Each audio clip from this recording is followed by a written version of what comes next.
Hi, and I'm Jessica, and my topic is single gender education.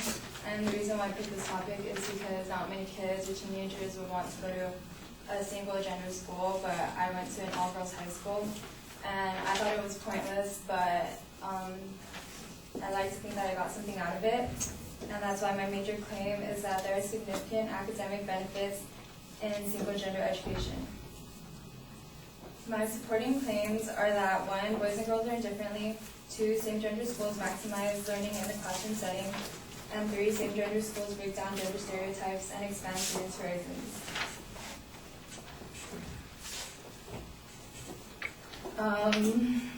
My first claim, boys and girls learn differently, is supported by boys and girls are made differently.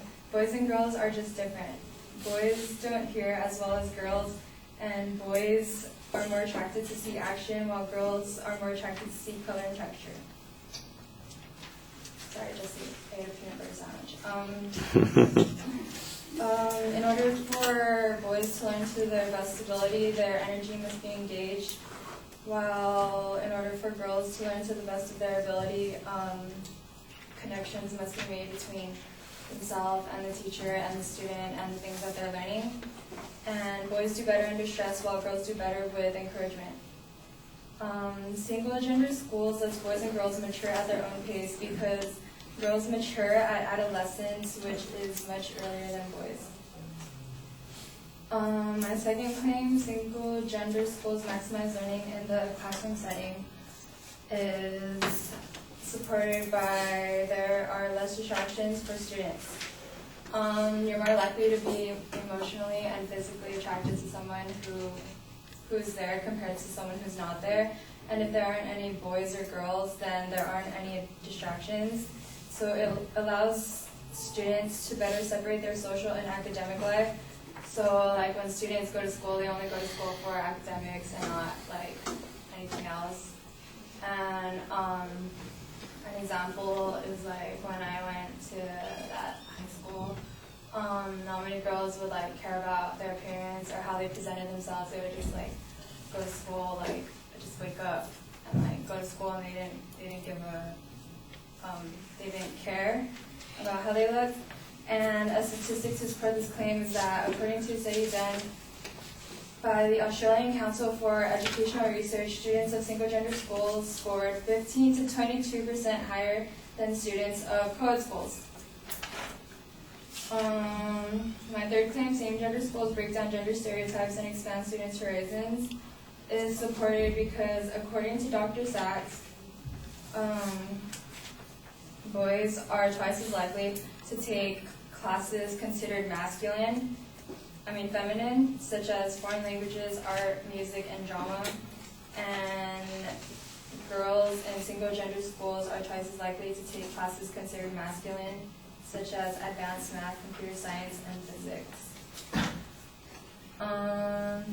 There is less competition in those gender-biased subjects, like boys' performance was boosted in English and foreign languages, and girls' performance was boosted in math and science.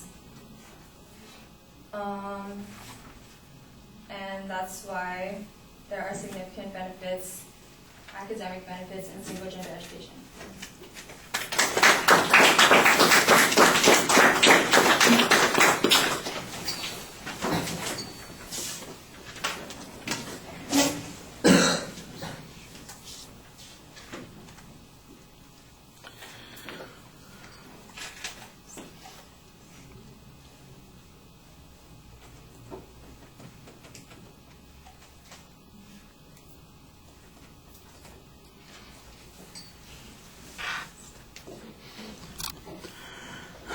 All right, Jessica, some things are really sharp. You've got a very clear identification of your proposition. It's stated as a claim of fact. It's clear what you're going to be arguing for. You've got an excellent layout of what the secondary points are going to be. You kind of rush into them. I think you could pace yourself a little more effectively on them and maybe give us a chance to absorb what you're talking about on some of those points, but it's clear where you are, and you do a good job labeling in the body of the speech. So organizationally, everything is solid.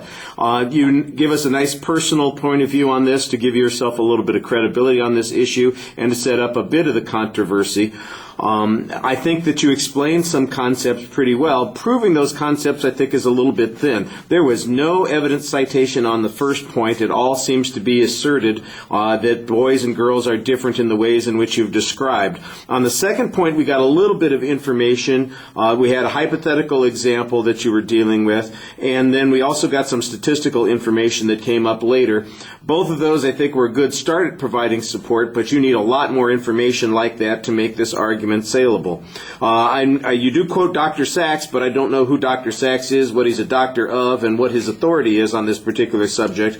The Australian study that you cite was a little bit better, but I think, again, it would have greater credibility if there was additional information here. So it just seems on the issue of sufficiency that there might be a couple of problems. So you're making some broad generalizations here. You need better evidence to support that. In the first part of the speech, you're doing way too much reading, and so that's a bit of a problem. But when you do look up and finally start talking to us when you're... Oh, I know you're over there somewhere. Where are you? All right. You can hear me, though, right? Yeah. Okay. When you look up and are talking to us, you're much more effective and much more credible then. All right. Thank you.